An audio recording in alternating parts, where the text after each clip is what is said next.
Hey guys, if you like sports and you're a fan of Michael Franzese, the most famous mob boss on YouTube, then you're going to love what we have planned. In a once-in-a-lifetime event, join us in the $2 Sports Club for an uncensored interview with the Mafia Don himself, where you get to ask the questions. That's right, any question you want. So right now you're probably thinking, what the heck is the $2 Sports Club? Well, the $2 Sports Club is the hottest thing on the internet right now, with uncut live interviews from some of your favorite stars of sports and culture, articles and videos from some of the hottest up-and-coming writers in sports, and special deals offered to our members that they can't get anywhere else. Now, if you love sports and you love to be in the know, the $2 Sports Club is the place to be. And today, we've got some breaking news. Along with all the amazing content that I just talked about, the $2 Sports Club just signed me, the sports trader, to provide exclusive seminars on predictive sports analytics. I normally charge up to $5,000 for one of my talks, but if you join the $2 Sports Club today, you get those seminars for free, along with all the other great content that I was talking about, including that once-in-a-lifetime interview with Michael Franzese. And that's right, it's only $2. Join today by clicking the link and becoming a charter member today. What are you waiting for? Click the link.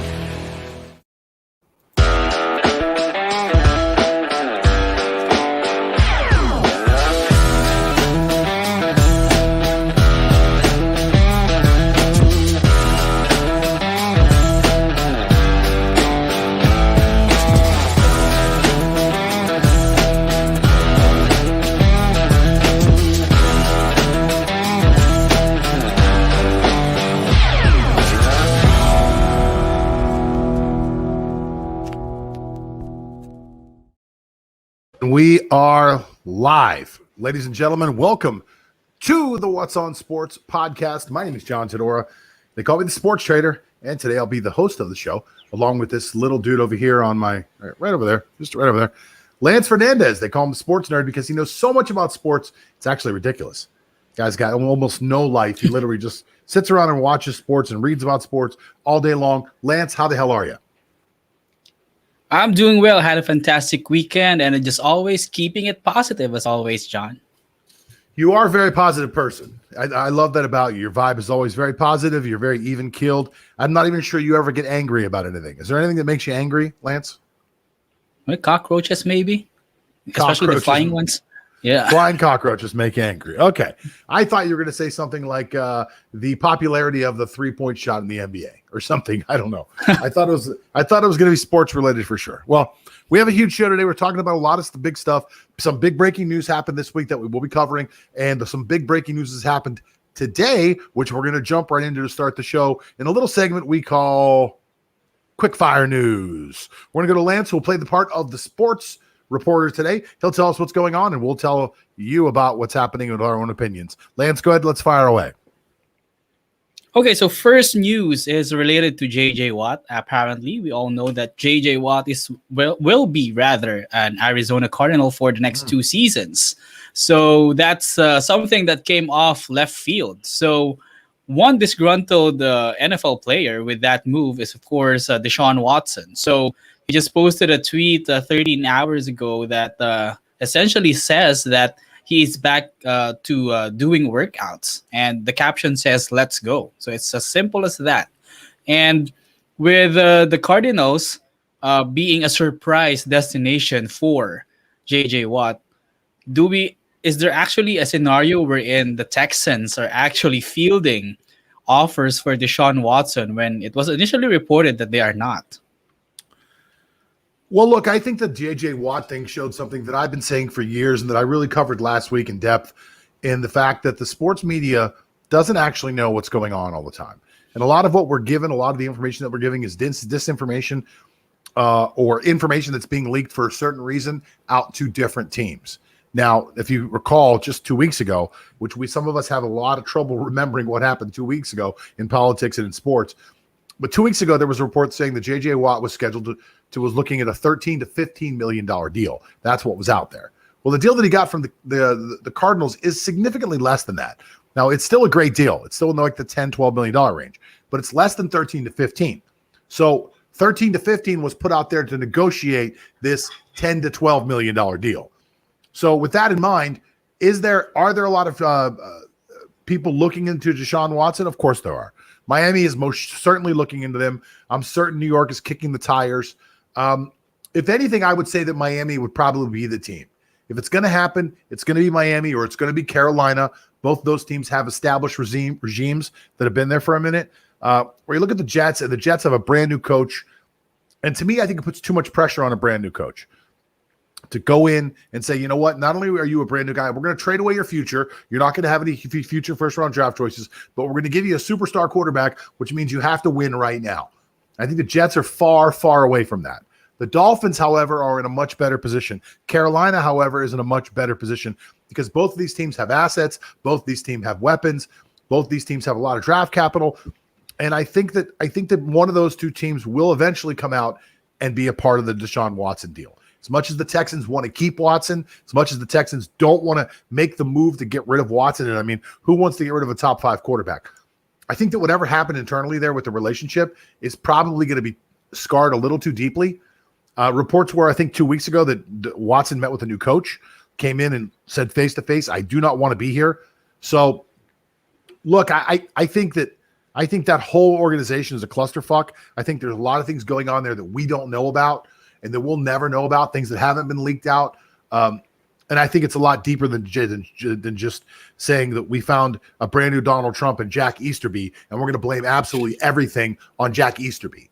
Now, Jack Easterby might be the worst football guy in the world. He might be among the best. We'll never know. The reality of it is that he's become the scapegoat and the villain for everything that has happened inside the Texans organization. And I think it goes much deeper than that.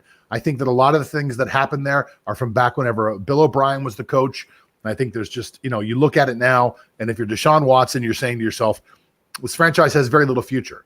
We have no draft equity. We have no huge draft capital. So we can go out and pick up some superstars. We don't have any cap room because of the people that we've signed, myself included. I will say this, though, and I'll kick it back to you. I'm a little upset about Deshaun Watson saying this loyalty thing. A couple weeks ago, he made a tweet about whether or not the Texans were loyal or loyalty is everything. And to me, I look at it this way. Deshaun Watson still had time left on his contract, and the Texans said, listen, you've outplayed your contract so much that we're willing to make an investment in you and an investment in our future by signing you to one of the most lucrative contracts in football history.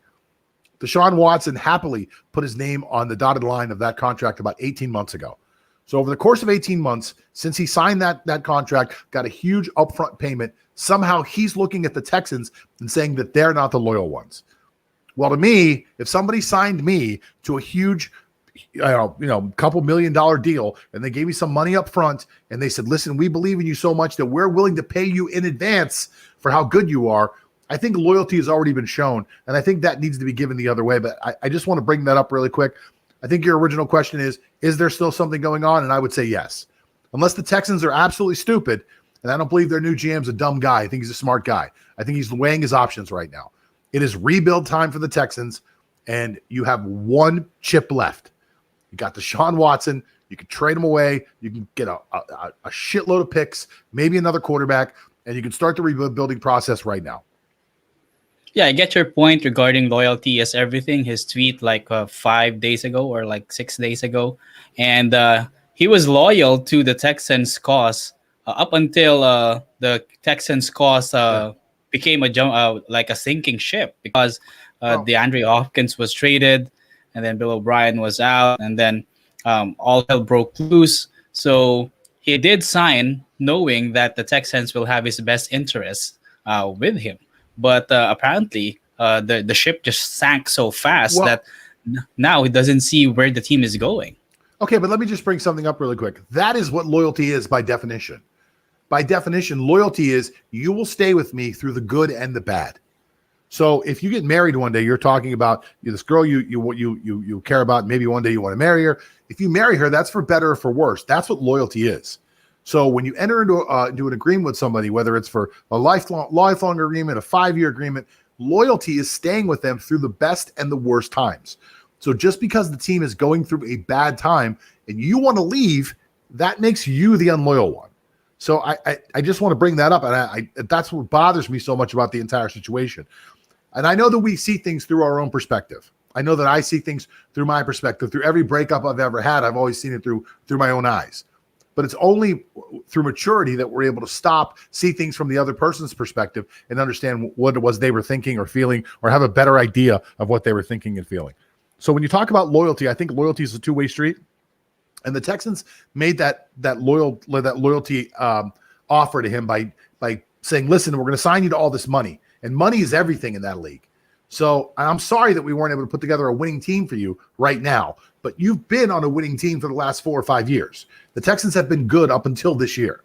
So they were winning their division. They were competitive. They were in the playoffs. They were a good team. So now that we're going through a bad moment, you don't want to be here anymore, yet you're the one citing loyalty. So I think there's a little confusion about the word.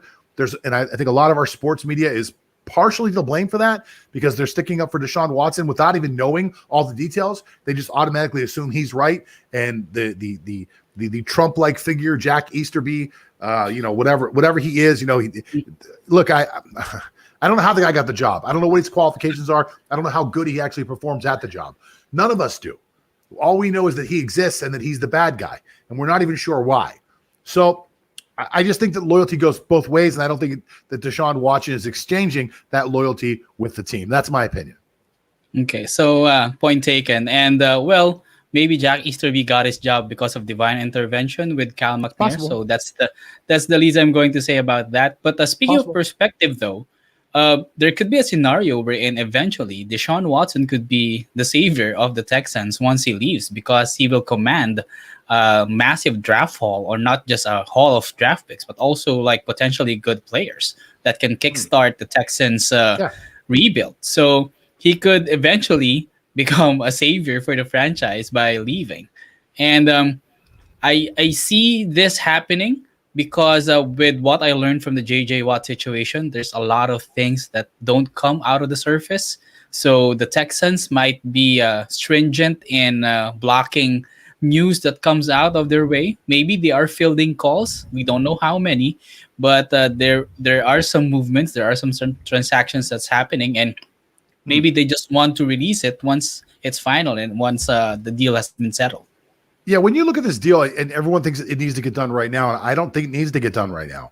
I don't think there's anything out there right now that will currently change the quarterback market. Now, Russell Wilson could maybe possibly get traded, and we're going to talk about that later on. And Dak Prescott may not get signed with Dallas. Those are the only two blocks that could fall somewhere that could put the Texans in a position where Deshaun Watson loses some value. And he would only lose value because there would be less people in the market actually shopping for a quarterback. But I don't see that happening. I just don't see those two things happening. I don't see Dallas letting Dak Prescott walk away without some type of replacement, and I don't see Seattle letting Russell Wilson out of the building. So when I look at both of these things, I just say, you know what? I just don't see it happening, and I think because of that, the value that we're going to see for Deshaun Watson is going to remain high. And as long as they can get 2 or even 3 people that are willing to actually bid for the services of Deshaun Watson, then they are going to be just fine. And they're going to get probably the biggest draft haul in the history of the NFL since Herschel Walker. And it very well could be, if done correctly, it could be just as significant of a move for them. Now, they're not going to be able to manipulate, like anybody who knows the details of the Herschel Walker deal knows that Dallas manipulated Minnesota into giving them players, saying as long as these players are on our roster, we don't get anything else. But if these players don't make the roster, we get draft picks, knowing that they were going to cut these guys anyway. So they took all these players, cut all these guys, and got all these draft picks back out of it. It was really a backhanded deal with what Dallas did if you go back and look at it. That won't be on the table now. But if Houston is smart, then they can get these draft picks. And then if they're really, really smart, then they either pick the best players, or in another scenario, they trade down and say, listen, we have 2 first-round draft picks now. We're going to take one of them. We're going to cash that in for double equity. We're going to get a second and third rounder out of it. And then you have the ability to go out and take more shots at the draft. And we all know the draft is a crapshoot. So to me, I don't want to go into this too much deeper. I know this is just a quick news story, but to me, I think Houston is in a great position, and they're going to find a trading partner out there. And it might be someone that we don't suspect. Just like the JJ Watt thing showed us, it very well could be someone we don't suspect. Yeah. So going on to the second news for today. So you've mentioned the Dolphins a while ago. So Tua Tagovailoa shared his thoughts on who the Dolphins should draft with the third overall selection. So, in an article by CBS Sports, he mentioned fellow Alabama player and running back, actually, Najee Harris. So, Really? is this part of Devontae Smith selecting Mac Jones over Tua like weeks ago in his senior day? Well, look, I look at the Dolphins right now, and if you want to talk about the Dolphins in their draft scenario, to me, if you draft a wide receiver at number 3 overall, and he's not 6'4", 235 pounds like Calvin Johnson is, or if he's not that next generation talent, then you're wasting that pick. Because I think you can get just as good of a wide receiver in the 9 or 10 spot. So I could see Miami not staying in that position. That position has a tremendous amount of value right now because everybody wants the quarterbacks. And if a couple of these quarterbacks, outside of Trevor, if a couple of these quarterbacks have really good pro days, like days that make people talk and make people go crazy, then if I was Miami, I'd be talking about it right now, how great the quarterbacks are. If something like that happens, I can definitely see Miami and all the guys there come from the Bill Belichick tree. I can definitely see them pulling a Bill Belichick type of move, sliding back into the draft to get more draft capital. That's the smart play for Miami. Do not stay at number 3.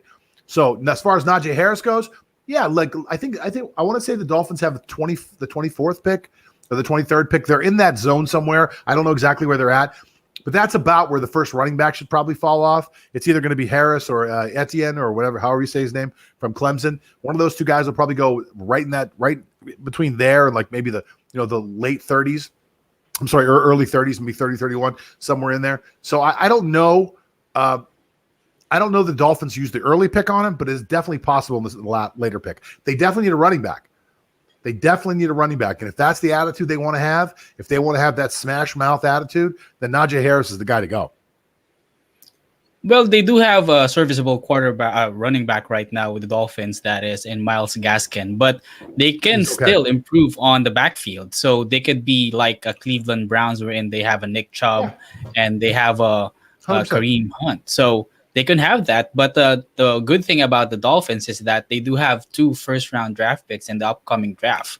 So they have the number 3 pick and they have the number 18 pick. And the way I think it will fall down is that they would get a wide receiver at number 3. It might not be Devontae Smith. It might be Chase from LSU.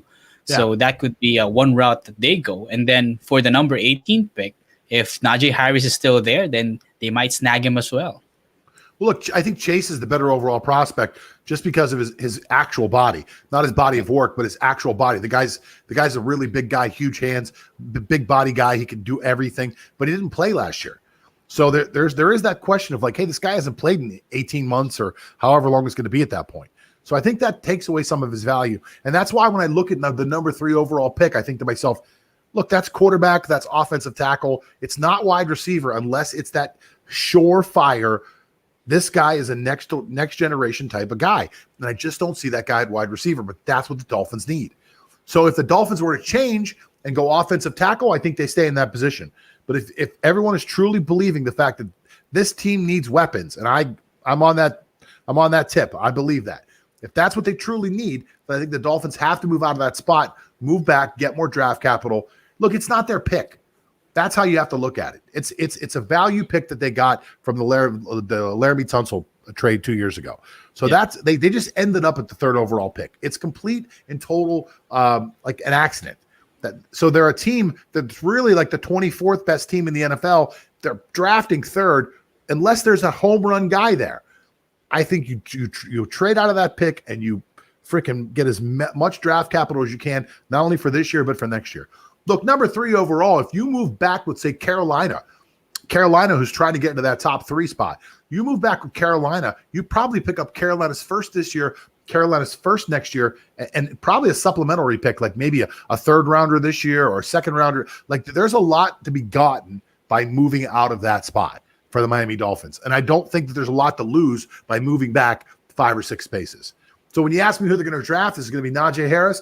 Najee Harris could go in their later pick. That early pick, I think that they're smart. They move out of that, and they still got a shot at either a Heisman Trophy winner or they may have a shot at the kid from LSU. Look, there's a lot of options moving back for the Dolphins. I think they have to be looking into it right now. Or, again, as we talked about before, Maybe it's a Deshaun Watson thing, and they go all out and they say, hey, we're this close. We've got some draft capital. We've got some salary cap space. We'll go out and sign a couple wide receivers. We'll bring in Deshaun Watson, and we're competing this year. Like now Buffalo, New England, they're actually scared of Miami. Yeah, just one final question, though, with the third pick. So there are a lot of Patriot guys in Miami. So how crazy would it be if eventually the Patriots eventually traded up for that third spot? I think the only way the Patriots do that, if the Patriots do that, you know that Bill Belichick's got a 2 or 3 year window, and he's out of there because Belichick values like a lot of draft picks. Like he values having more draft picks than anybody else, and it's the reason that the New England Patriots have been so good. So people criticize Belichick for the one thing they think he's bad at, which is drafting. But the reality of it is Belichick understands something that no one else in the NFL will at least admit in public. It's that they have no idea what they're doing. It's pure and total speculation. So Belichick knows that if I have 12 or 13 picks this year, I might hit on 4. If I have 9, I might hit on 2. So they'll give me more. I'll just keep taking my shots, and eventually I'll get players who can actually play. I have a profile that I like. I'm going to draft inside this profile. I want guys that are position flexibility, smart players, decent athletes, good football players, good football minds, high motor guys. Give me those guys. Give me all these guys. I'll take 13, 14, 15 of them every year, and I'll just keep the best ones. And that's how he's constructed that roster. And that's why when you look at the Patriots for so long, the Patriots haven't been filled with a ton of superstars. They've been filled with a lot of really good players, led by an all-time great quarterback. So I think if the Patriots were to make a move like that, it's going to be an expensive move. If they did it, bro, I think that Bill Belichick is saying right there, I got a 3-year window. And I don't care about draft picks moving forward. I got a 3-year window. I got a lot of cap space. I'm going to get a rookie quarterback, and I'm going to fill this roster. I'm going to fill it with superstars. I'm going to spend a lot of money. And that's how I see things going. I think a lot of the story of this will be told to us before the draft happens because free agency opens up in like 2 weeks. And that's when we're really going to find out because the Patriots have a lot of cap room. The Dolphins have a little bit of cap room. Whatever they start to fill the pieces in with, that's when you're going to see everything else kind of make its move. Right now, it's hard for anybody to do anything. All these mock drafts are absolute horse crap because who knows who's going to sign? Who are they going to re-sign? Nobody has any idea. Yeah, welcome to the great unknown until free agency. Yeah. So speaking of filling roster spots, our third quickfire news for today is about the Philadelphia Eagles. So Yahoo Sports, Adam Herman reports that one of the players that they are looking to sign or get to Philadelphia is actually Marcus Mariota. So it is likely that the Las Vegas Raiders will cut him and save $11.35 million of cap space for the 2021 season. So if that eventually happens, if that comes to fruition, remember that Chip Kelly wanted Mariota when he was still in Philadelphia. So years later, the Eagles might fulfill that prophecy that Chip Kelly had before. So is this an indication that the Eagles are not really sold with Jalen Hurts, or they just want competition for him? I think if you have a guy like Jalen Hurts, he started like 4 games last year, looked okay. I think you'd be ridiculous if you didn't bring in some competition for him. Now, I think your hope is that he's the future, but your reality is that he's an unproven commodity. And you have to bring in somebody that's going to push him and make him better. And I'm not sure Marcus Mariota is that guy, but he could be. Mariota and Hurts play a similar type of game. I think Hurts is a little better athlete than Mariota is, in my opinion. But I don't think that Mariota is a bad athlete. I think that Hurts is a much better athlete. So look, you'd have 2 guys with great pedigree going against each other. One with a lot of experience, one with just a little bit of experience, but the power of youth behind him. I don't think it's a terrible idea. I don't know if Mariota's worth $11 million, but I think if you were able to sign him to something like a $5-6 million deal, look, you're going to come in. I'm going to give you an opportunity. I'm not going to say you're going to be the starter, but I'm going to give you a chance. I think if you did that, I think you'd maybe give yourself an opportunity to maybe get a nice reclamation project. He very well could be in what would be a true moment of sports irony. He could be the very next Ryan Tannehill, who took his job. So yeah, I think it's possible. Mariota had a lot of talent coming out of Oregon. He just never really developed past the things that they said he couldn't do in Oregon. So in Oregon, he didn't have a great accuracy.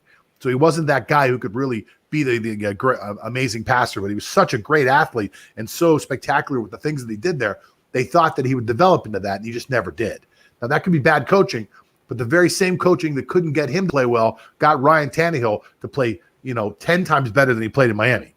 So, maybe a fresh start helps him.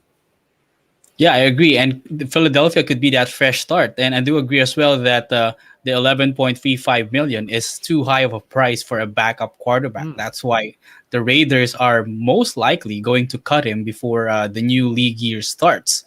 So if indeed he comes to Philadelphia, he gets half of that because he will be put up in competition with Jalen Hurts. And also for Philadelphia, they don't want to have Jalen Hurts rest in his laurels, because if you don't have another quarterback than Nate Sudfeld in the roster, then Jalen Hurts might be complacent that he has the job on lock already. So at least to kick him to some extent in his rear, they would put Mariota there to compete. And I don't see any indication that Mariota will eventually defeat Jalen Hurts in the quarterback one position. But at least if any injury happens or any untoward incident happens, you still have that reliable backup that can fill up for Jalen Hurts, but hoping it doesn't happen. Yeah, I think that's what really is the thing right now. If you have Jalen Hurts, you're looking at having a mobile quarterback. Well, the odds of your quarterback getting hurt if he's a mobile running quarterback, they increase exponentially. I mean, look at Dak Prescott last year. Dak Prescott's not the most mobile guy in the world, but Dak Prescott is scrambling around last year and he breaks his leg.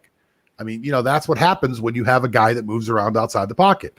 Now, injuries happen inside the pocket as well. But to me, I would love to see real percentages of seeing how much more likely it is for a quarterback to get hurt outside the pocket than it is to get hit inside the pocket. I would say that the chances go much, much higher.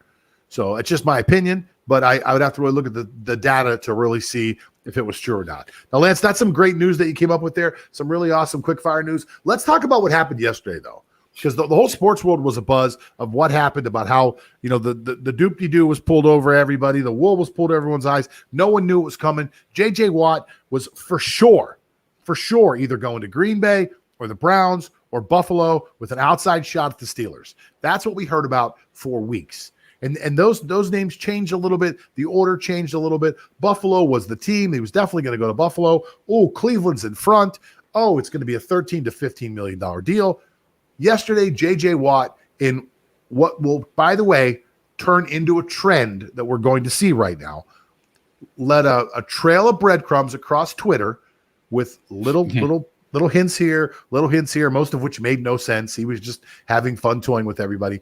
And finally made a post on Instagram of himself at a squat rack, bar on his back, wearing an Arizona Cardinals t-shirt, and it said, source, me. So even J.J. Watt kind of made fun of what was happening at the moment. The fact that nobody knew what the hell was going on. He's probably sitting at home laughing his ass off. He ends up in Arizona. What can you tell me about the deal with J.J. Watt and the Arizona Cardinals? Okay, so first things first. So there's this ESPN reporter, Diana Rossini, so actually tweeted like days ago that there have been teams talking to J.J. Watt, and the highest offer is around the 15 to 16 million range. And apparently this could be the deal that Diana Rossini is referring to, because J.J. Watt is signing for a 2-year, $31 million deal with the Arizona Cardinals. But the most important part of it is that 23 million out of that 31 is already guaranteed. So he still gets 11.5 million guaranteed per season. So that's huge money. And apparently this is like a trend for the Cardinals already ever since like Edgerrin James came there, or even Emmitt Smith, old reliables retiring in Arizona. It's one of the best states to actually retire. So it could be a trend with Emmitt Smith and then Edgerrin James and then Kurt Warner, and now we have J.J. Watt. So this is somewhat like their persona already in the league, that they are like a destination for older reliables to retire to. But looking at it, J.J. Watt can add a lot of wisdom to that defensive unit. And imagine if he can be like even 75% of who he was as a defensive player of the year, they will have a menacing defense in the NFC West. You know what? I actually agree with you a little bit. Before I go into the topic, I just want to tell people that are watching. I see people leaving comments. This is a live show, by the way, broadcast live on YouTube and on Facebook. For the people leaving comments, we will get to your comments. We will answer all of your questions as we get into the show. So please stick around until we get to your questions. As far as the J.J. Watt thing goes, look, I think what you're talking about is the old Arizona Cardinals. And at one point, Arizona had such a vacancy for star power that they would sign almost anybody that was willing to go there. I mean, who the hell wanted to play there? It was such a terrible organization. But they've really turned it around over the last few years.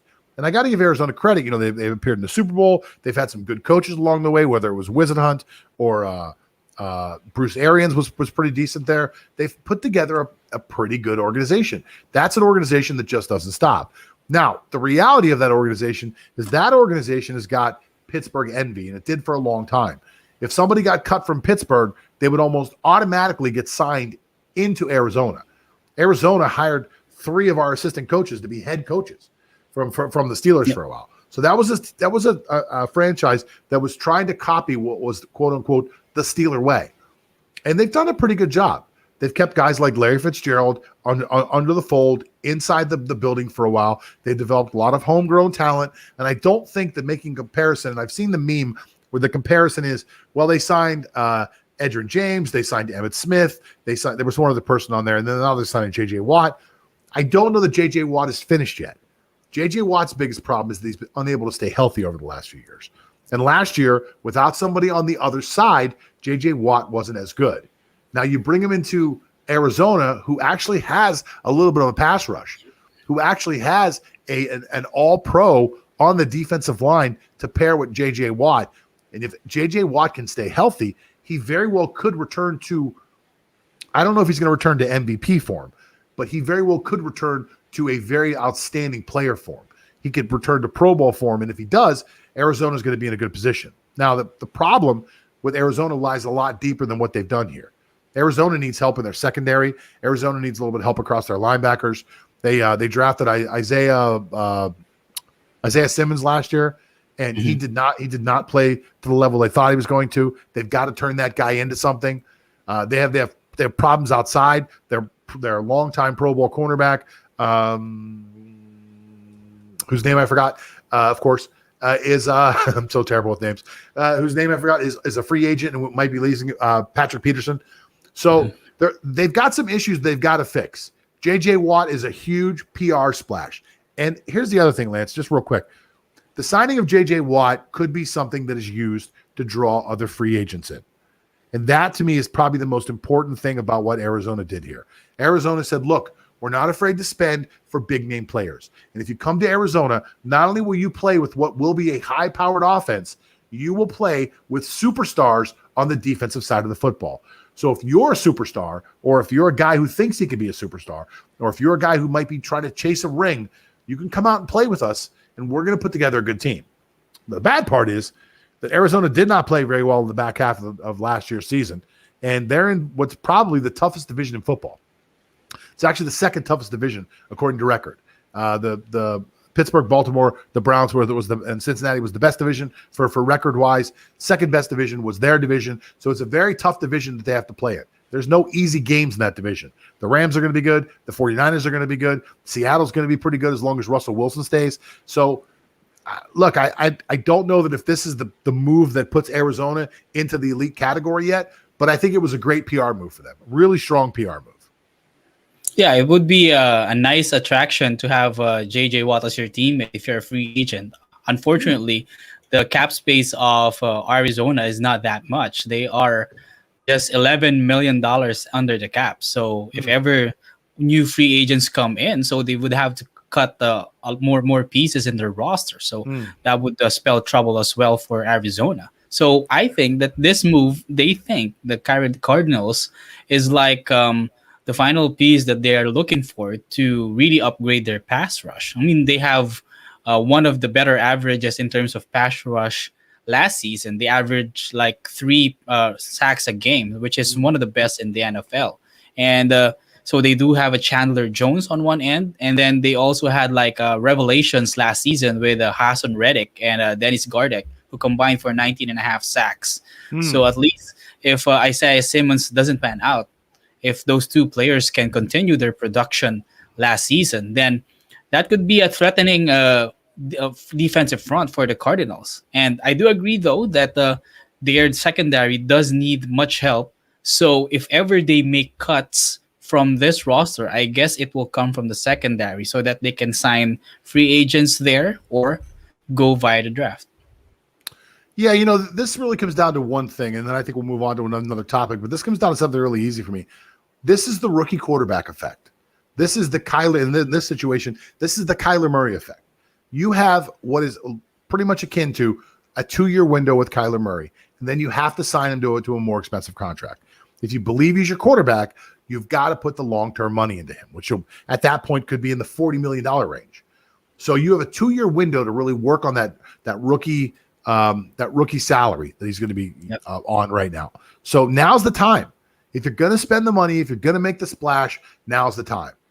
I do worry that there's a possibility that Arizona may have stepped a little too far ahead of themselves. That Arizona may have stepped a little too far ahead and said, you know what, now's the time. We've got to sign this guy. We've got to do this, and didn't wait to see what all was available. So you signed this guy to what could have been, what could be a $15 million deal, and he might not be a $15 million player. And that money could have been allocated to other players once free agency opened up. J.J. Watt being available and all by himself was a brilliant move by Watt. I'm asking to be released right now. I'm going into the market against no one. There is no other value to see to compare and say, well, J.J. Watt wants $15 million and so-and-so is going to only want $7 million, and they're comparable players. J.J. Watt was going up against no one. They have no idea who's going to be franchised. They have no idea who's going to be re-signed. No one has any idea what's going on right now. So this could, and he did a great job of getting rumors going, getting all these teams involved in what was going on. And look, this was brilliantly done by the camp of Watt. And I think, in my opinion, this may have been something that just was a little bit done a little bit too quickly for the people in Arizona. Now, before we go to the next subject, we did get a couple questions out of our chat. I want to throw one up here real quick. Where do you guys see T.Y. Hilton going this season? So we could jump into this really quick. T.Y. Hilton, where do you think he might end up, Lance? He's been in Minnesota for a long, in Indianapolis for a long time. Good player, not great this year. Let me down on my fantasy team, I'll tell you that. So it'd be interesting to know. It'd be interesting to know if we think we can figure out where he's going to go next. Think he re-signs in Indianapolis? Do you think he goes somewhere else? What do you think about T.Y. Hilton? So I agree with the fact that T.Y. Hilton had a down season last year. So it's not like one of the seasons that it had previously. But if I were to predict where he would go, I would think that he would go to potentially 3 destinations. So number one, I still have him back in Indianapolis because I believe Frank Reich would still want to have more weapons around Carson Wentz. And they don't know how that free agent market for wide receivers will unfold. I mean, for all we know, maybe Chris Godwin would go back to Tampa Bay if Tampa Bay can work magic with their salary cap. And Juju Smith-Schuster might end up signing up elsewhere. So they might have T.Y. Hilton back. Another destination that I'm thinking, and we've mentioned this team a while ago, is that he might go to Miami, especially with what they do with the 3rd overall selection, especially if they go down the draft order. So that's an indication that they might get a free agent wide receiver, and that could be T.Y. Hilton. And another team that I'm looking at that T.Y. Hilton would be suitable for is the New England Patriots. They also have a lot of cap space. They need much wide receiver help there in New England, and I guess he would fit perfectly if he goes to Foxborough. So I thought I was right. I think T.Y. Hilton's actually from South Florida. So the Miami thing actually does make a little bit of sense. They do have some big wide receivers down in Miami, so he would probably fit in there as maybe he'd be reborn as a slot receiver. Yep. But I do see him going to Florida. I have a feeling that he may end up in Florida, and I have a strange feeling that T.Y. Hilton ends up playing for the Tampa Bay Buccaneers. just a feeling. I think T.Y. Hilton either ends up in Tampa or he ends up with the Raiders. Those are my two feelings about T.Y. Hilton. Let's see how close either one of us gets to that. Thank you for the question, Hans. It was a good one. All right, let's move on to our next subject. Today we're going to be talking about Alex Smith. Alex Smith won Comeback Player of the Year in 2020 after a horrific leg break. And apparently, according to all news reports, almost dying several times. He almost had his leg amputated. The fact that the guy came back at all was a miracle. And the fact that he came back to play at the level that he did, which I thought was above average. He was above the norm. I thought he played significantly better than I thought he was going to. And I think that a lot of that comes down to the fact that Alex Smith, while not the elite athlete that he used to be, and a lot of people forget that Alex Smith was an elite athlete at one point, a great scrambler, strong body, good arm. Alex Smith has the head for the game, and that's really what it comes down to. So where will Alex Smith play next? I have a prediction that Alex Smith is going to go to Jacksonville. Urban Meyer was Alex Smith's coach in college at Utah, I believe, if memory serves me correct. Yes. Urban Meyer just took over for the Jacksonville Jaguars. Alex Smith was the guy who gets a lot of credit for mentoring and really taking the time to mentor Patrick Mahomes and give him the time that he needed to sit and learn the game, which allowed Patrick Mahomes to be able to come into the game and really be the star that he was. He wasn't thrust into it with all this pressure on him. Well, Jacksonville happens to have the number 1 overall pick, which everyone assumes they're going to use to draft Trevor Lawrence. If they do that, if they do take Trevor Lawrence, I can see no better scenario than Alex Smith coming in and playing the exact same role in Jacksonville with his old college head coach in an offensive terminology that he probably still remembers some of, goes in and plays that role for Trevor Lawrence. I can see that happening. I don't know for sure because I don't know. Maybe Alex Smith might decide that I've done enough and I'm going to retire. But if the guy wants to play, Jacksonville's got the cap space to pay him somewhere in the neighborhood of $5-6 million to come in and be that guy. And then he comes in and it's like, look, you have this job. And I think Alex Smith, knowing the kind of guy that I think I know he is, would come in and revel in it and say, hey, look, it's my team for a year. I'm going to play my ass off. And while I'm doing it, I'm going to teach this kid. And part of my legacy is going to be that I helped bring Patrick Mahomes into this world, and I helped bring Trevor Lawrence into this world. And while I was never that guy, I could be this guy. And that could be my legacy as I move forward. That's my opinion of where I think Alex Smith is going to go. What about you? Yeah, what a way to build a resume as a potential head coach in the future. So let's not forget that he was also the starter before Jimmy Garoppolo brought the 49ers to the Super Bowl. So what a great resume if it does happen. So Alex Smith, actually, so that Jacksonville thing does make a lot of sense. So he becomes a bridge quarterback once again. He becomes that master to that young quarterback who still has a lot to learn in the NFL. And he seems like to be good at that position. So does make sense for Jacksonville to bring him in and have him start for the first half of the season 2021. And his deal actually is not as bad as compared to other starting quarterbacks. He's just $23.3 million against the cap next season, and that's nothing to Jacksonville's enormous cap space. So if they absorb that contract and have him as a mentor to Trevor Lawrence, not mentioning again that he was Urban Meyer's ward in college, then I see a lot of boxes being ticked with him in Jacksonville. But here's another destination for him, though. Hang on, just real quick, so we're clear. I don't see Washington being able to trade the contract. Yes, unless they give Trey draft capital along with it. Unless it's the Jared Goff type of deal where it's like, look, you can also get some picks along with it, which I also don't see Washington doing. So I'm looking at this. My conversation comes from a cut and sign standpoint. I don't think he's a $23 million quarterback. So I just wanted to say that really quick because I had said $6 million earlier. Then you're saying his cap is 23. I'm aware of the fact that he's getting paid more this year. I just don't think he's going to live out that contract. I think they're going to cut him this year. If there's a cap hit, they'll just absorb it. But Washington doesn't want $23 million on their books this year. I just wanted to get that in there real quick. I'm sorry. Where do you think he ends up? Yeah. So you're right about that. There have been news items wherein it has been mentioned that Washington will likely cut Alex Smith. So that would definitely diminish his value next season. So one more destination I see for Alex Smith, and it's also partly because of a young quarterback who hasn't panned out actually.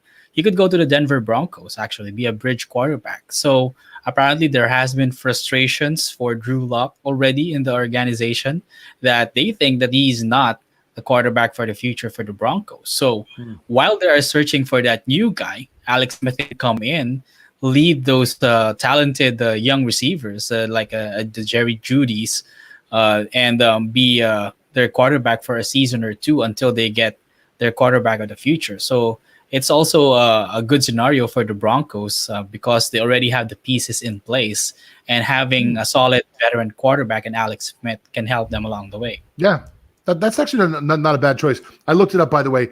If they cut Alex Smith this year, it's a cap savings of $14.7 million this year, and if they cut him for next year, the cap savings is $21 million. There would still be like $8.6 million in caps. I'm sorry, the dead cap money this year, 4.3 next year.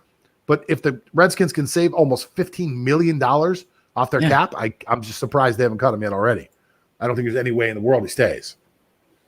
Yeah, indeed, especially that they want Kyle Allen back, and Kyle Allen is a Ron Rivera guy, and then they just signed Tyler Heineke to that bit of a massive contract for a young quarterback in the NFL. Yeah. So those might be their two quarterbacks coming into the season. All right, so I'm thinking it's going to be Jacksonville. I'm thinking he's going to Florida for Jacksonville, and you think he's going to go out west and play in Denver. I don't see Denver as a bad choice, though, before we get away from that. Just because if you really believe in Drew Lock and you think Lock could be the guy, and maybe he just needs someone around to kind of show him the ropes. Again, Alex Smith is that guy. Alex Smith is the guy who can come in, and if Lock doesn't have terrible habits and just needs maybe like a little maturity kick in the butt, Alex Smith is that guy. You can't work with a guy like that and not be able to fully comprehend the struggles that this guy went through just to play football again. And Alex Smith, so we're clear, is rich. Like, he doesn't need to play football. He's not like you or I, where we need to get better so we can go back to work. Alex Smith is a rich man. He's probably worth in excess of $100 million. So I don't see a reason that he needed to go back. The fact that he went back should be applauded. And I think anybody that works around him is going to get a rub from that. And I think they'll have a little more respect for the actual game. Now, you didn't mention Denver, so that really brings up the AFC West. And you've been doing a great little segment on the What's on Sports the What's on Sports website, which of course is whatsonsports.com. You can go over and check it out. And by the way, guys, when you're over there, you can check out our brand new $2 sports club, which is amazing. It's right on the front page. You can check it out when you go to whatsonsports.com. And you can also read some of Lance's newest stuff that he's writing over there, one of which has been potential salary cap casualties for each division across the NFL. And you've made your way to the AFC West, and I'm eager to see what you think the salary cap casualties that we don't know about yet might happen in the AFC West. Fire away. Okay, so there have been some development actually in the AFC West for two teams. So let's start with the Denver Broncos. They have already released a defensive lineman, Jurrell Casey. So they traded for him from Tennessee, and apparently he just did not deliver. So that cut will save Denver $11.9 million from their cap space because the Casey's contract has no guaranteed money for the next 2 years, for the last 2 years of that contract. So that's a massive savings for the Denver Broncos. Imagine getting fired from a job where you were supposed to get paid $11 million this year. Yeah. Like, oh my God. Go ahead. Yeah, that's indeed big news. So another potential cap casualty for the Denver Broncos is a safety Kareem Jackson. So unlike Casey, Broncos will only save $2.9 million if they cut him, but it does make sense because they are saving $10 million for if they cut him from their roster, Kareem Jackson. Million. Wow. Yes, so that's already 21.9 million potentially if they also cut Kareem Jackson out of Denver. It definitely is huge. And for an even bigger potential draft salary cap casualty, you have Von Miller. So Von Miller struggled last season, so did not play 2020. Just had 8.5 sacks in 2019. So that's low for the level of a guy that Von Miller is. So will they bank on Von Miller returning to form in 2021? If they don't, they can cut him, and declining his option for 2021 will save Denver 18 million in cap space. Wow. So that's three players. I'm looking right now. Denver's got $42 million in cap space as of right now today. So you're saying that if they cut Von Million, they'll have another 18 million. That gives them 60 million in cap space. And if 60. They cut Kareem Jackson, that's another $10 million. That would give them $70 million in cap space this year. Yes. That is enormous, especially if you're trying to position yourself to sign or acquire one of these quarterbacks. I'm just saying. Yeah. Why would you possibly clear all that space that you don't need? It doesn't appear that you need, at least. You're clearing off a lot of cap space here for what? So something is happening in Denver. John Elway has never been afraid to jump into the foray and sign or hire or trade for people. Something interesting is happening in Denver. Again, something that we don't know, banking from what happened to J.J. Watt. So let's just sit back, relax, and wait for what's going to happen. So that's a massive cap space for Denver that they are going to use going to war. And let's see who they can get from that enormous space that they can clear. Okay. What else you see happening in the AFC West? Okay, for next team in the AFC West, we have the Los Angeles Chargers. So they're lucky that they've had the revelation and offensive rookie of the year, Justin Herbert. But most of the cuts that they might have in the Chargers are on the defensive side of the ball. So one potential casualty is cornerback Casey Hayward, who had a down year in 2020, actually, even though he was an all-pro twice in his career. But cutting him makes sense because that's a savings of 9.75 million. So they have 21 million in cap space currently. So add 9, so they already have 30 just by cutting one player. Okay, just real quick, just a quick update from overthecap.com. They have 23,800,000 right now in cap space. So they're a little bit more than the number you have, at least according to Over the Cap. So 23 million. If they were to release Hayward, they'd have like $33 million in cap space. Around that number. Wow. Okay, so aside from Hayward, they can also let go of veteran nose tackle Linval Joseph. So unfortunately, though, that could be a potential cut. However, the question is, who do they have next in line at nose tackle? So there's a possibility of him getting cut, but they have to find his replacement in the roster because he doesn't have one. Wow. So just an interesting thing I just saw here, by the way. If they were to cut Joey Bosa, which I know they're not going to, if they were to cut Joey Bosa has a $63 million dead cap charge. Wow. One of the largest dead cap charges I've ever seen. But okay, I'm sorry, I didn't mean to interrupt you about the nose tackle. I just saw that and was like, that's just huge. That's just huge. And why would they do that though? So, I have no idea. I'm just saying if they were, it's $63 million this year. What a massive waste of cap space. So going back to Linval Joseph. So if Hayward will give 9.75 million in cap relief, cutting Linval Joseph potentially adds another 7.9 million to the cap space of Los Angeles. So that is really big. So you have like around 18 million just for 2 players. And there's more actually. So they can also cut on the offensive side of the ball, though, a right guard, Trey Turner. So they got this guy, again, that did not live up to the hype. Traded away Russell Okung and then got this guy. Oh, yeah. So sadly, his injuries made him a shell of himself. So he was bad in pass blocking, he was bad in run blocking, and there were other better and younger options in the roster of Los Angeles right now. And cutting him, and it makes sense that they would cut him eventually. They can save 11.5 million by just letting him go. Well, 11.5 million. I'm sorry, I'm reading all this off over the cap while we're talking. $11.5 million and zero dead money. So it's just a complete savings. Yes. So, yeah, I mean, get rid of a guy like that. It's like, look, we're just going to cut ties with you. There's no penalty for us, and we saved $11 million. Those 3 moves that you just talked about could put the Chargers in a $50 million cap surplus where they would have money to go out and spend money on whatever they need to really build that team up. And, listen, if they get Justin Herbert to come back and play like he played last year, you're talking about a team that can automatically compete out there. I mean, automatically compete. They just need to build their defense to really go after the Chiefs. And now we know exactly what it takes to do that. They need 4 guys up front that can rush, and the Chargers already have 2. The Chargers already have 2 of those guys. Give them one more. Give them an Ndamukong Suh, who's going to be a free agent this year and probably love the weather in California, or another tackle like that they can put inside. They can rush from the inside. And you look at the Chargers being a completely different team next year. That's interesting. Yeah. All right, what else you got? Yeah, what if eventually Shaquille Barrett eventually made it to the Chargers, though? Yeah, listen. Well, they already have 2 outside edge rushers there. Sorry, that didn't come out the way it was supposed to. So I don't know if they get another one, but I guess it's possible. If you got $60 million, you can definitely afford to bring in Shaq Barrett. Sorry about that.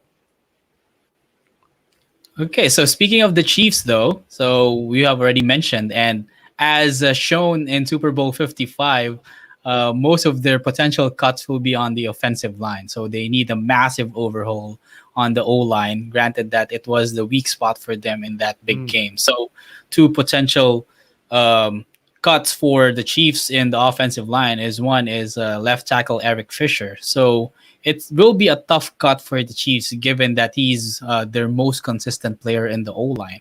But it does make sense to also free up cap space because letting go of Fisher creates $11.9 million in cap space. So once they do that, it automatically signals that an offensive lineman will be their priority in the NFL draft, or they could go in free agency and get somebody to fill up that spot. Yeah, I think a lot of people are thinking the teams are just going to go into the draft, but look, there's not enough players in the draft for everybody. There just aren't. So when you look at somebody like Kansas City, I'm trying to find them here so that I can see. Oh, here they are. So I can see what their cap position. I believe they're over the cap if I remember correctly, but I just want to take a look here. Yeah. So they are actually $23 million over the cap. Yes. That's huge, man. That is huge. Wow. $23 million over the cap. Look, tough moves have to be made. So Fisher's almost a $12 million savings and $3.1 million against your cap. So it would save you $10 million. That's significant money against the $23 million deficit. Yeah, indeed. Significant money, man. So I guess you got to make that move, right?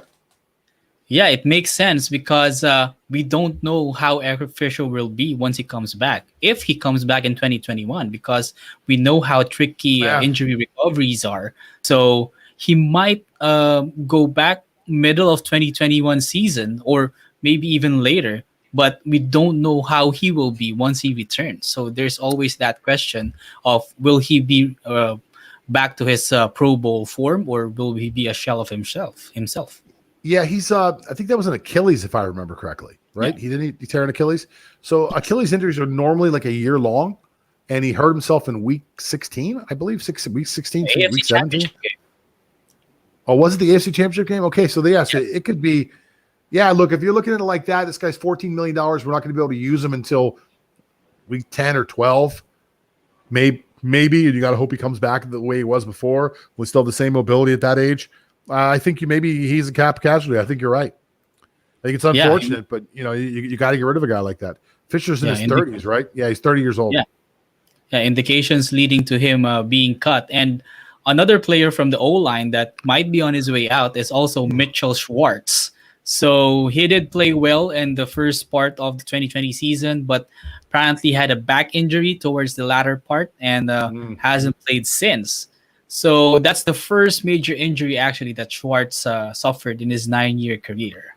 Oof. But cutting him will give Chiefs $6 million in cap space and $3.7 million in cap hit. So that's around $3 million savings. It's not significant, but again, they are over the cap. So you have to find the cap relief in every part of the roster as long as they can.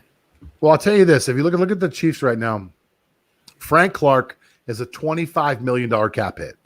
Patrick Mahomes is a $24.8 million cap hit. Chris Jones is $21.8 million, and Tyrann Mathieu, who is the Honey Badger, $19.7 million cap hit. You cannot run a team like this. And I've been telling people this for a while now. People are like, oh, the Chiefs are going to be a dynasty. Dynasties are not built this way. Dynasties are not built with 4 players making $100 million in a year when you have $180 million cap space. It just doesn't work that way. And then you go down the list, and I'll click back over again. But you go down the list, you're looking at Kelsey's $13 million, Tyreek Hill $15 million, Fisher, who you say maybe cut, $15 million. All this money is being spent on 6 guys. So it's a tremendous amount of look, you have talent, you got to try to keep talent, but you can't pay talent this much money. It's just ridiculous. Yeah. The Chiefs are going to be in big trouble. And I don't care how good Patrick Mahomes is. The Super Bowl proves something that's very, very important. Patrick Mahomes cannot win games by himself. Mm-hmm. He needs a supporting cast around him. I think the Chiefs are going to be in trouble in the next few years unless they got some type of cap wizard who can put all this stuff together for us. Well, there's one more team in the AFC West we want to talk about. We want to talk about the Las Vegas Raiders. Mm-hmm. What are they going to do? Okay, so update from the Las Vegas Raiders. They already released wide receiver Tyrell Williams, who had a season-ending shoulder injury in 2020. So by releasing Williams, they are saving $11.6 million from his release. So another player that they can release as well, the Raiders that is offensive tackle Brent Brown, who only played 16 games in 2 seasons. So that's an average of 8-8. So it's not a good look. So he's still a good option at the position, but you always bank on the player being healthy. But for the past 2 seasons, he has shown that he could not stay healthy. And cutting Trent Brown will spare the Raiders $14 million in cap space. Yeah, $14 million in cap space, 0 dead money, which is awesome. And yes. the Raiders right now are 7.1, almost like to say 7.2 million over the cap. So that one move of Trent Brown puts them back under the cap. They can sign all their rookies for probably about 7 million. And I'm trying to look and see if there's anybody else here who's Littleton's got a big cap hit. Rodney Hudson's got a big cap hit.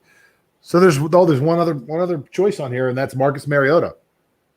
Yeah, indeed, Marcus Mariota, or even this guy, LaMarcus Joyner, could be a cap hit as well for the Raiders. Yeah, so Marcus Joyner might be on the move because he had 2 seasons with the Raiders, and those are forgetful seasons actually. So he didn't really make much of an impact for the Raiders. So he might be a potential cap casualty as well.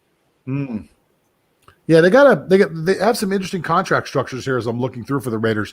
Gabe Jackson actually has a $9.6 million cap hit, but there's no dead money on that, which is nice. So if they cut him, it's no dead money. Mariota 11.3, no dead money. Trent Brown 14 million, no dead money. Those 3 moves right there. You cut those 3 guys along with any of the other guys you mentioned, and this is actually a team that could easily get under the cap and start to make just a little bit of noise in free agency, maybe get some players out there. Well, Lance, as always, fantastic work by you. A good work by our friends over at Over the Cap. I love that website. Right now, we're going to jump into something a little bit different to wrap up the show. We always have people mail us in over at our website, which is whatsonsports.com, and they send us in questions, and we try to answer them to the best of our ability. Now, today we have 3 questions. I have not read the questions. Lance has read the questions. He'll read the questions to me. I'll respond with my first reaction, and then Lance will probably have some interesting statistics that he'll use to back that up a little bit later on. Here comes our first question. Lance, it's on you. Okay, so first question is from Logan from Chesapeake. So do you see Washington trading up to draft a quarterback? Well, like most things, if the price is right. So if the opportunity is there and the price is right, Washington could move up. I also think that Washington could sit right where they're at. They could sit right where they're at, and I think they draft the 11th or 12th. I got to check now. Could you check that for me while I'm rambling here? I think that Washington can stay right where they're at, and I believe in some of the mock drafts I've seen, Mac Jones falls to them. They may want to take a flyer on somebody in the 2nd round and kind of piece together something like that.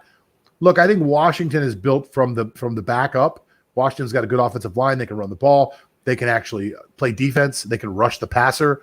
They're just a quarterback away from being somebody who's a little more relevant. And but I don't think it's worth selling the future in order to get that quarterback. Washington as an organization has made that mistake. And they paid for it dearly by going up to get RG3 and giving like a ridiculous amount of first-round picks. I believe they gave 3 first-round picks and maybe a second-round pick. I can't remember what that deal was, but it was just like, wow, I can't believe you gave all this up to get RG3. And RG3 was good for a year or two, and then he wasn't any good anymore. So I think they know that, and I think there's a possibility that they may not actually. Okay, I just looked it up. Washington picks 19th. So I think staying where they're at is really the opportunity for them right now, Lance. If this you're talking about a trade up, maybe 4 or 5 spots, maybe, but I don't see them trading up to the point where they get into the top of the draft to actually go for a quarterback. What do you think? Actually, they're in a good position in a lot of aspects. So I really believe that they will give Taylor Heineke a shot at the start of the season and to see Kyle Allen backing him up. So those are their 2 top quarterbacks. So they would like to extract more of Taylor Heineke's magic from that wild card game to see if he really lives up to the hype for an entire season. And if he does so, that's a masterful sign up for the Washington football team, getting a talented quarterback at that price. Yeah. So another thing that another good thing that is happening for them is that they have 38 million in cap space. So that's pretty substantial for a team that needs a lot of players in several positions. So they can fill the roster through free agency with players that can immediately compete with the team. Because like we always mention, we never know what we get from the draft. So even if you trade up, it's still an enigma on who you get. So he could be talented and all in college, but his game might not translate in the NFL. Yeah, very possible. Very possible. You just never know. All of these guys, and any of them. I mean, you look at all these guys that have been drafted over the last 4 or 5 years. Are any of them true superstars? You know, you look at Deshaun Watson, you look at Patrick Mahomes. I mean, obviously those guys are cream of the crop. But who else has been drafted that's been that guy? I mean, who is it? I mean, you can't say it's the kid in Arizona. You can't say Cleveland's got the guy. You can't say really anybody who's really going to be that next ascending player. You thought Carson Wentz was going to be the next ascending guy, and look what happened there. So I just don't. To me, any franchise that spends that amount of money on an unproven commodity, anybody, and I'm talking about even Trevor Lawrence, is an unproven commodity. Anybody who spends that kind of draft capital on an unproven commodity is just chasing rainbows, and it's not going to work out. Let's go to our next question. Okay, so next question comes from Steven from Alabama. So he would like to ask, when do you see Bill Belichick retire from coaching? I think the answer would be never. I think that eventually they're gonna put robotic parts in Belichick, and they're gonna wheel him around like Darth Vader, and he's still gonna be out there coaching, going, play defense. That's what I think is going to happen. I think Bill Belichick absolutely positively has lived football his entire life. And like a lot of people we know who work the same job or do the same thing for 30, 40, even 50 years, especially from an older generation who didn't have job mobility as much as younger people do now. I think people, when they retire, start to find that there's something missing in their lives. I have friends of mine that were police officers for 25 years. They finally retire, and they just go through the worst depression because their life was a police officer. All their friends were cops. Their work was cops. They worked out in a cop gym. They did cop functions. They went out to cop parties. Like, there was all these things that were involved in being a police officer that weren't just work. It was also part of their social life. So for somebody like Belichick and even some of these players to a certain degree, the hardest part for them is to separate themselves from the locker room. The hardest part for them is to separate themselves from the camaraderie that they build up with the people that they work with. And you could say that and joke around like I did and say Bill Belichick is Darth Vader or he's a robot. But I think that Bill Belichick's social life and his personal life are intertwined with being a football head coach. And I would find it be very hard to find it very hard to believe. Sorry. I would find it very hard to believe that he'll walk away from this job anytime soon. He'll probably have to be pushed out eventually. If you want an actual number from me, I'd say 5 more years. I think Belichick's 69 or 70 now. I think he'll coach till he's 75 years old. if they let him. Well, I see the possibility of him being in cryostasis mode and coaching beyond his years. But kidding aside, Bill Belichick has earned his right to actually say when he leaves the game because he has been an accomplished coach, a six-time Super Bowl winner, football lifer, just like you mentioned. I mean, he has been in football ever since the 1970s with the Baltimore Colts as one of the assistants of Ted Marchibroda. So he's been in the game for 5 decades. So it will be hard. It will be hard for him to kick it out of his system. I mean, he even exercises in the morning, reviewing football plays while he is at the treadmill.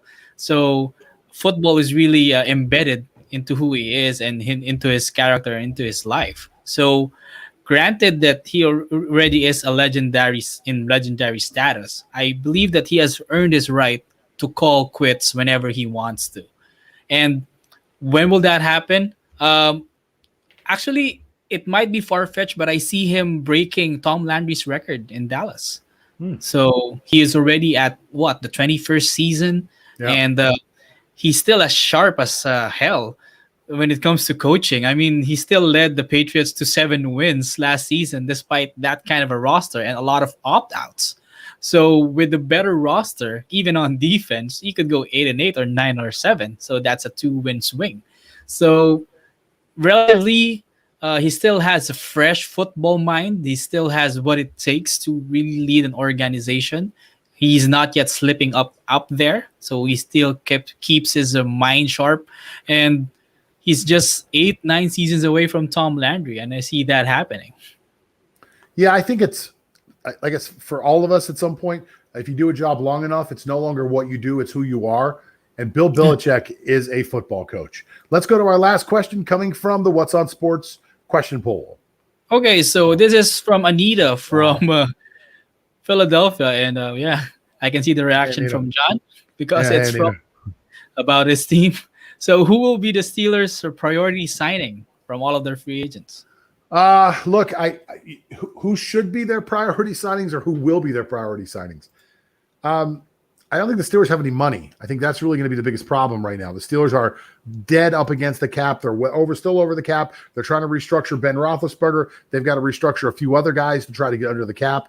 And even if they do, they're probably not going to have a lot of money left over. So who should be their priorities to re-sign? A guy no one's heard of. His name is Zach Banner. He could probably play tackle. He actually tore his ACL in the first game last year. Was scheduled to start as the starting right tackle, but got hurt, so they had to use his backup to play. Whose name I can't say. We just call him Ola because it's such a long name. They can move him to left tackle. I don't know. It's a mess. That team's an absolute mess right now. They've got half their team is a free agent, and they don't have any money. Now, who should they resign? In my opinion, I think they have to resign Bud Dupree, and I think they have to resign Mike Hilton. Bud Dupree is obviously an edge rusher, one of the premier edge players in the NFL. Dupree may come back for a 1-year deal at a discount rate because he tore his ACL, I think, in week 13 or 14. So I think that puts him in a position where most teams know he won't be able to play most of the year. So his first year may not be a great contract. Bud may say, listen, I live in Pittsburgh. I love Pittsburgh. Let me play here 1 more year. Give me $5-6 million to stay. And you'll only have me for half a season. I'll come out. I'll show everybody I can still play. It'll be a year that brings me a bridge year that brings me to a big contract. Maybe here, maybe somewhere else. The other ones, like I said, is Mike Hilton. Again, a name a lot of people don't know, but Mike Hilton really made that defense go. Played slot corner for Pittsburgh. Sometimes dropped deep into play safety. Really improved his coverage this year. His coverage was great. But one of the things that Mike Hilton does that not a lot of cornerbacks do in the NFL is Mike Hilton is one of the best blitzers in football, not just as a cornerback, but just one of the best blitzers in football.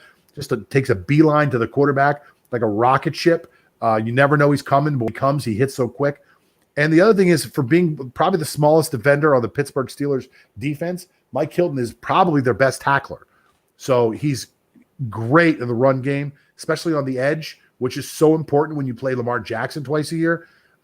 So those are the two guys I think they should sign. Who will they sign? I don't even know. Honestly, I'd have to really go through and figure out what the hell they're going to do in the next 2 weeks to fix their own cap problems. And I think Part of it is going to be a Ben Roethlisberger solution where Ben takes that contract and divides it into 2 years. And other than that, I really don't know what they're going to do. They're probably going to cut some guys that they shouldn't have to cut, but they're just in a bad position right now, Lance. It's really, really bad as far as the Steelers go. How about you? You got any opinions? Have you worked on this one at all? Yeah, cutting Roethlisberger's contract in half would be a huge cap relief for the Steelers. So I believe all of their movement will stem from that fact if they can have some wiggle room from his contract. And if there's anything that last season has proven is that if you have above average defense, you can compete in the NFL. So I'm talking about Washington, who had an above average defense, sure. Miami, who had an above average defense. So that granted, if Pittsburgh can keep their defense above average, then they do have a striking chance of going back to the playoffs. So along that line, I believe that Mike Hilton should be their priority for the Pittsburgh Steelers because he was just go ahead. No, go ahead. I'm sorry. I thought you were done. Continue about Mike Hilton. So Mike Hilton, he just covered a lot of space. I mean, it's like there are two Mike Hiltons on the field last season. So he could cover wide receivers. He could cover an empty field on zones. And like you mentioned, he can also blitz the quarterback. He knows the cadence of the snap, and he just goes on the fly. So he's that versatile weapon that you have that even though you miss some spots on the other portions of the field, at least you have a Mike Hilton who can cover a lot of ground. So I believe that he would be the priority for the Pittsburgh Steelers coming into this offseason. Yeah, look, if you look at their cap situation right now, they're $11.7 million over the cap as of right now today. They've got a ton of free agents that they have not signed, so they've got a huge problem that they've got to fix. Ben Roethlisberger's cap number is $41 million. $22.25 million of that money is from past contracts that are owed to him. So that's from restructuring and saying, listen, we're going to move that debt forward. And he's already been paid that money. Now, people don't understand a lot of times when they move the debt forward, they still pay the money now. So Ben's already been paid that money. So he's only due future money. So let's just say the 22.25 has to stay. Let's say that Ben Roethlisberger agrees to play for the league minimum over the next 2 years, which for somebody of his tenure, I think it'd be like $1.4 million. Let's just say it's $2 million. Let's say we're paying him more. We're going to pay him $2 million a year for the next 2 years. Take $21 million, divide it in half. You got $11 million. You add $2 million onto each side. It's $13 million for the next 2 years, and you sign them for 2 years. $13 million saves almost $30 million this year. That gives Pittsburgh $20 million in cap space to sign their rookies and to go into free agency and to fix some of these holes they have. That's not counting cutting a guy named Eric Ebron, who's our tight end who had led the league in drops for tight ends, and maybe cutting Joe Hayden. There's a lot of space that Pittsburgh can do things in to try to create some space. I don't know that they're going to be able to do a lot of it without actually killing themselves. They have $9 million in dead cap money this year too. So Pittsburgh's in kind of a strange space. I really wish somebody wouldn't have asked me that question because now I'm getting anxiety over it. But that's not a great way to end the show, Lance, but that's exactly how we're going to end it. My name is John Todora. I'm the sports trader. That was Lance Fernandez over there. Oh, wait, he's over there. Sorry. That's where he is. He's the sports nerd. You can go read all Lance's sports stuff over at whatsonsports.com. While you're over there, guys, you got to join the $2 Sports Club. The link is in the bottom of the description. We'll see you next week. Hey guys, if you like sports and you're a fan of Michael Franzese, the most famous mob boss on YouTube, then you're going to love what we have planned. In a once-in-a-lifetime event, join us in the $2 Sports Club for an uncensored interview with the Mafia Don himself, where you get to ask the questions. That's right, any question you want. So right now you're probably thinking, what the heck is the $2 Sports Club? Well, the $2 Sports Club is the hottest thing on the internet right now, with uncut live interviews from some of your favorite stars of sports and culture, articles and videos from some of the hottest up-and-coming writers in sports, and special deals offered to our members that they can't get anywhere else. Now, if you love sports and you love to be in the know, the $2 Sports Club is the place to be. And today, we've got some breaking news. Along with all the amazing content that I just talked about, the $2 Sports Club just signed me, the sports trader, to provide exclusive seminars on predictive sports analytics. I normally charge up to $5,000 for one of my talks, But if you join the $2 Sports Club today, you get those seminars for free, along with all the other great content that I was talking about, including that once-in-a-lifetime interview with Michael Franzese. And that's right, it's only $2. Join today by clicking the link and becoming a charter member today. What are you waiting for? Click the link.